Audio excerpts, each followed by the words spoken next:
We're going to start chapter 11 today. And chapter 11, in chapter 11 we're going to get into more algebra concepts. The first one is called expressions, okay? An expression is a way of expressing a number, okay? One way to express a number is to write a numerical expression for it. So we can express the number 8 by writing 7 plus 1. Or we could express the number 8 by writing 4 times 2. Or 5 plus 3. Or 16 divided by 2. What are some other numerical expressions for the number 8?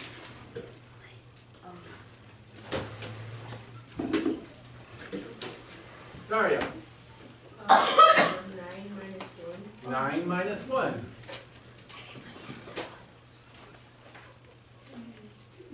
7 minus 2.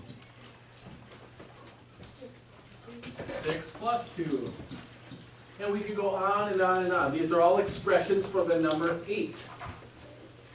Okay? That's why it's called an expression. It's a way of expressing a number. Now, there are some expressions that you don't know the answer to. Okay? If we were going to express how many students will be in 7th grade next year, we don't quite know, but so far we have 2 new students. Okay? So we could say n plus 2. There will be 2 more students in next year's class. Or 3 more students in next year's class. N plus 3. Okay? The sum of a number and 3. We can write that as an algebraic expression with symbols. N plus 3. Or we could say 3 more than x. Okay? X represents a quantity, and we're adding 3 to that. What number are we starting with when we say 3 more than x? What number are you starting with if you say 3 more than x?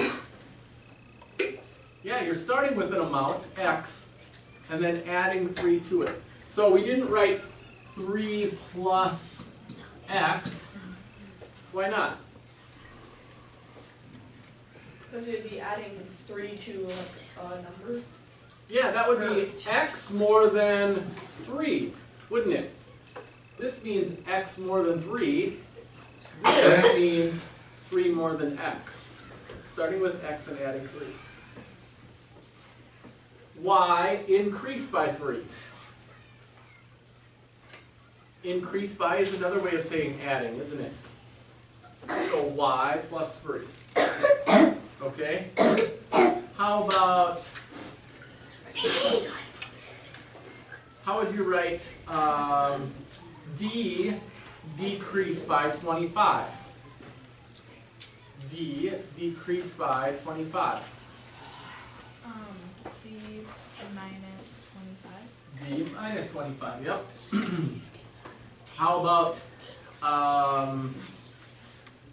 G divided by 2 and 39/100ths. G divided by 2 and 39. Yep, and then you just put the divide sign in. Okay? Turn to page 316.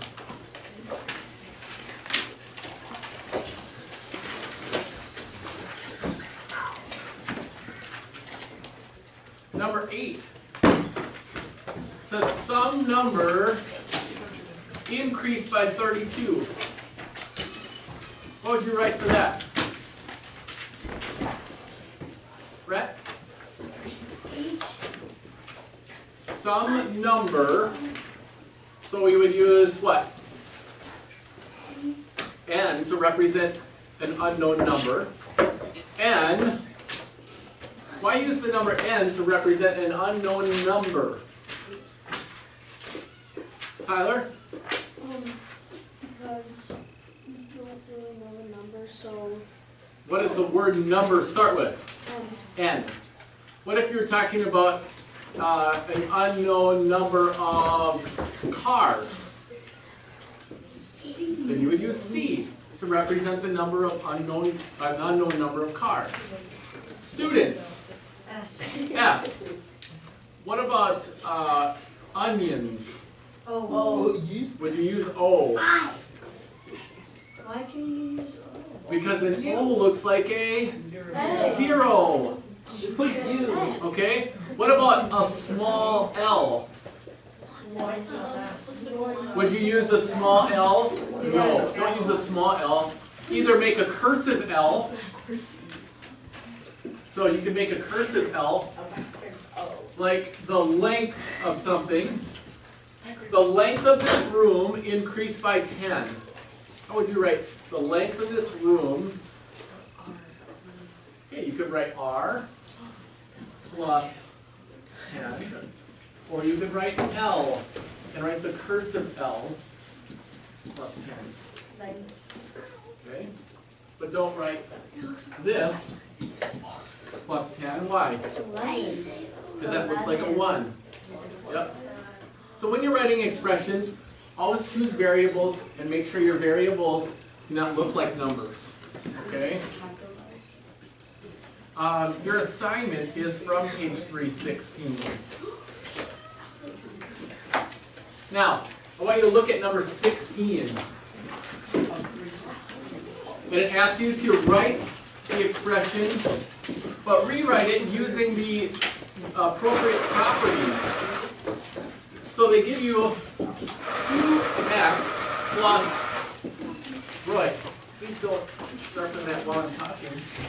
2x plus 4y. How can we rewrite this expression using the commutative property?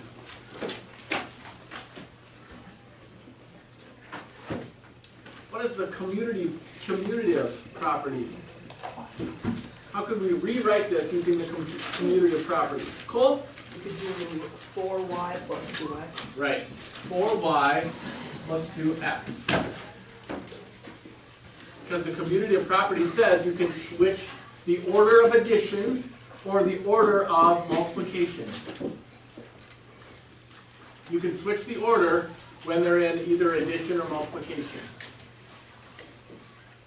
How about, let's see, how about number 17? How could we switch number 17 using the associative property? So they give us A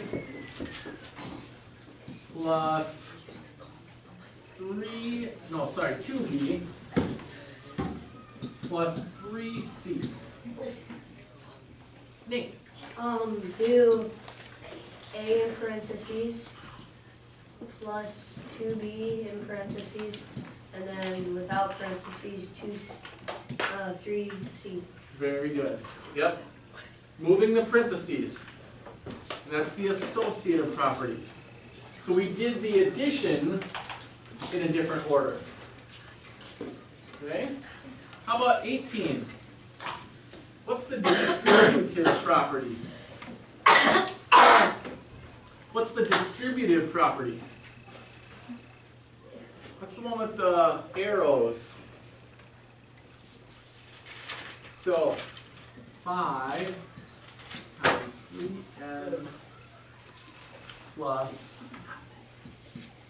2n. First of all, what does 3n mean? 3n. Alex? Like the number, 3. 30 something. No, doesn't mean 30 something. When you have a number and a variable together, what operation? Jen? It means multiplying.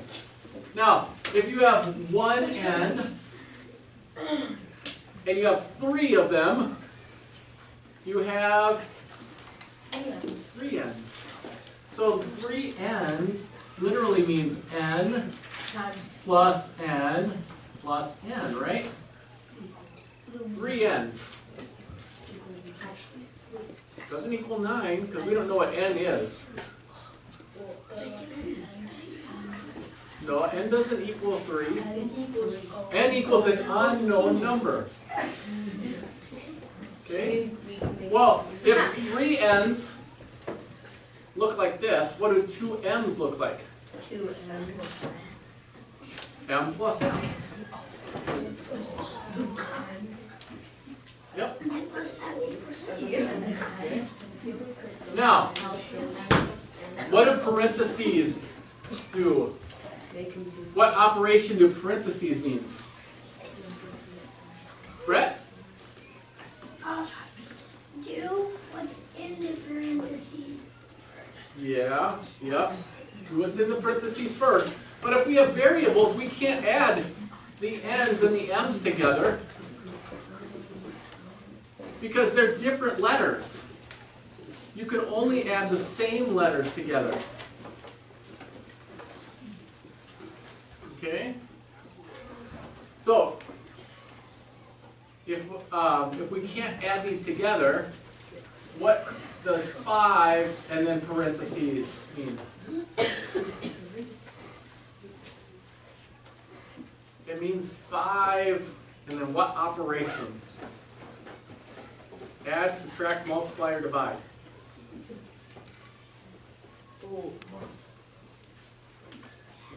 Roy? On that filter? Cool. It means multiplication. Good. I thought that's what you said, but I wasn't sure. Cole's right. Multiplication. So, what if we have 5 groups of 3? What's 5 groups of 3? 15. 15. So if the groups of 3 are 3 n's, then 5 groups of 3 n's is 15 n's. 5 groups of 3 n's, right? N plus n plus n, and then another group. N plus n plus n, and another group. N plus n plus n. And 5 of these groups would be 15 n's. And 5 groups of 2 m's. How many m's is that? 2. 5 groups of 2 m's. Oh. 10. 10 Groups of M's. 10 groups of m's. So 10 m's. Okay? 15 n's and 10 m's. If we have 5 groups of 3 n's, and we show it this way, 5 times 3 n's, and 5 times 2 m's, then we have 15 n's and 10 m's. Okay? Because we're just multiplying what we already have. 3 n's multiplied by 5. 2 m's multiplied by 5. Okay? That's called the distributive property. All right, your assignment is on page 316. Do all of the evens.